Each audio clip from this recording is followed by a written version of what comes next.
What is going on, fellow Predecessor enjoyers?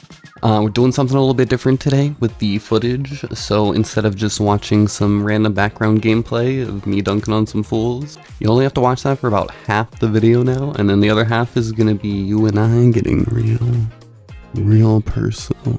So let me know if you like this style of video more, or if you just like watching me dunk on people in the background. Either one.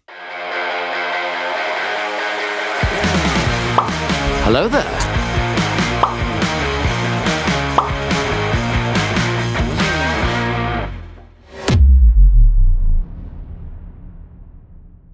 You ever load into a match of Predecessor and think, this is the one.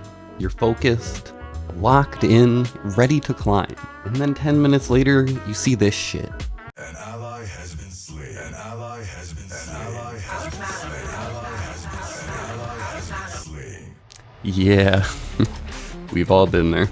Welcome, my friends. I'm Colonel Cal, and today we're going to be diving into the 7 deadly sins of Predecessor. Every lost game, every tilted teammate, every how did we throw that moment, it almost always comes down to one of these 7 reasons. And today we're going to be going right through them, from greed all the way down to denial, and then learning how to climb right back out. So with that, let us begin our descent.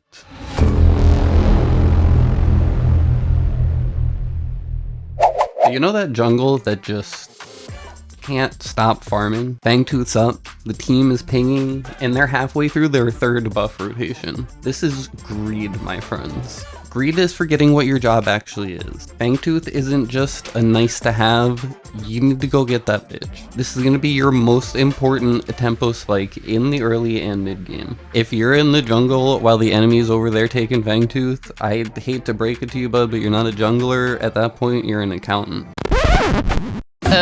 Actually, according to my calculations, you're a bitch! But I have a fix for this. You're going to want to plan your clears so that you're back on the Fangtooth side right at about the 5-minute mark. And make sure that you're being proactive clearing wards and thus setting up vision for your team. Your goal is not to farm perfectly as a jungle, it's to set the pace of the game. Do that and you're going to feel the match shift into your favor.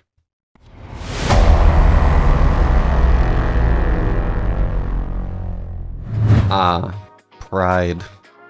We've all been there as well. You're a 4-0 mid laner who thinks they're suddenly invincible. Look, I get it. You're fed, you're feeling yourself, but this isn't a clip farming montage. Just kidding!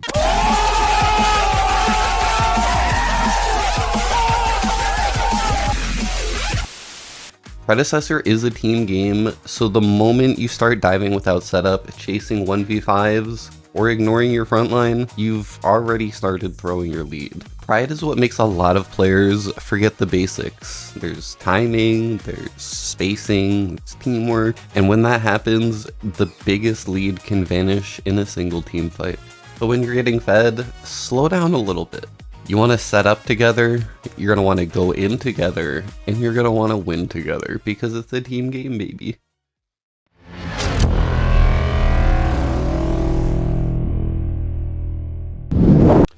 Raise of hands, those that have been in this situation. It's 15 minutes in, Fangtooth's up, Prime's up, and your offlaner, he's sitting in his lane, slow pushing, just sitting there, just fucking sitting there, bro. Let's be real though, we all know this kind of player. Wave after wave, they're just farming like the rest of the map doesn't exist. This is sloth. Sure, CS matters, I'm not gonna say that it doesn't, but once you've got that lane control, you need to use it. If your lane is pushed, that is your ticket to rotate. Go mid lane, drop a ward, help with Fangtooth, do something, please. The best players don't just win their lane, they win with timing. They move first. So next time you have a window, take it. Don't be a statue. Be the spark that starts the fight. Offlaners can make a huge difference in these team fights, especially for the last Fangtooth.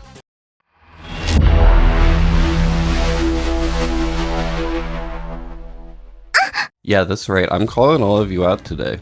And, you know, maybe myself a little bit, but shh. Do what I say, not what I do. So another situation, you just wiped their entire team. Only their jungler is left and you can't even see their health bar, but he's just zoom. You could take an inhib. It's easy. It's right there, defenseless. But instead, everybody's just sprinting into their core to try and get that last sweet dopamine hit. This, my friends, is lust. It's the thirst for kills that don't matter. You realistically could have just ended the game if you just took the inhib and pushed. Or at the very least gotten Prime for free. Because what is he gonna do, dive into a 1v5? Kills look good in the right situations, but objectives is what makes the game happen. After every fight, just take a breath, count out who's alive, and ask yourself, what's the next play here? Because that extra kill, it fades pretty quickly, but winning the game?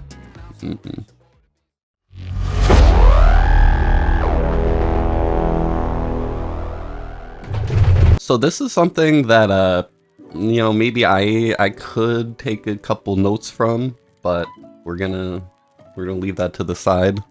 You have 10 CS per minute, 2 items at 12 minutes, but your damage dealers are sitting there broke. This is gluttony. It's when you forget that every piece of gold on the map isn't just yours. It is nice to spread it around sometimes, okay? We can live in communist predecessor here and there.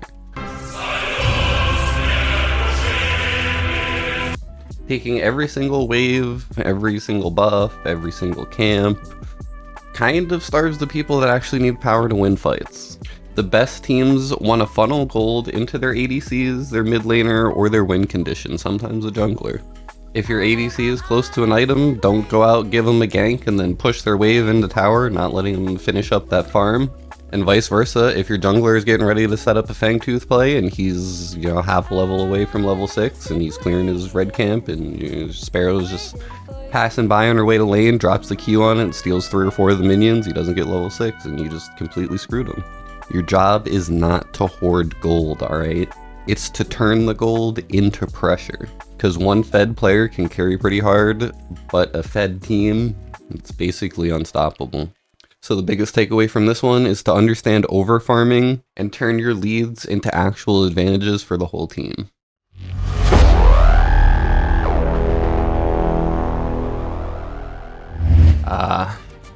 Yeah, my favorite type of player. The ones that get ganked once, they die, and the next thing you know, they're full W key back into their lane, trying to just dump everything on their opponent, missing, and then dying again. This is wrath, and it's the fastest way to lose a winnable game. When you're tilted, you usually stop thinking. You force fights that don't make sense, ignore the map. I mean, before you know it, the game's gone.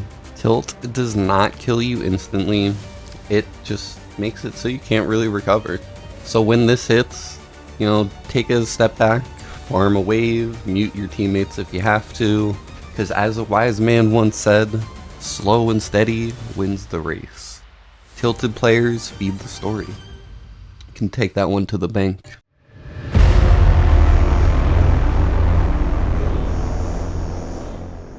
Ah yes, the good old denial trick.